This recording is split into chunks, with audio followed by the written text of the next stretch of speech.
রাঙামাটিতে সিদ্দিকে আকবরের ওরস শরীফ।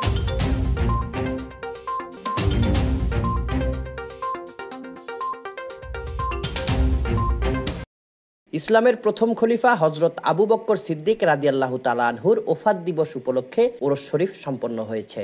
মঙ্গলবার বাদে এশা গাউসিয়া কমপ্লেক্স খানকায়ে কাদেরিয়া সৈয়দিয়া তৈয়বিয়ায় ওরস শরীফের আয়োজন করে তৈয়বিয়া তাহেরিয়া সুন্নিয়া শিশু সদন ও হেফজখানা পরিচালনা কমিটি। এতে প্রধান অতিথি ছিলেন আহলে সুন্নাত ওয়াল জামাত রাঙ্গামাটি জেলার সভাপতি আলহাজ মাওলানা এম এ মোস্তফা হেজাজি।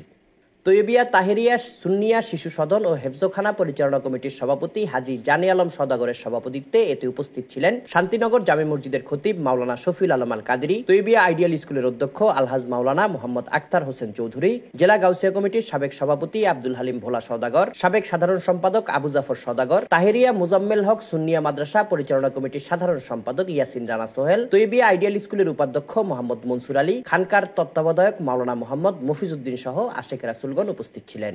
আলোচনা সভার পূর্বে খতমে গাউসিয়া শরীফ অনুষ্ঠিত হয়। আলোচনা সভা শেষে মিলাদ কিয়াম ও মোনাজাত করা হয়। Desk report, CST TV।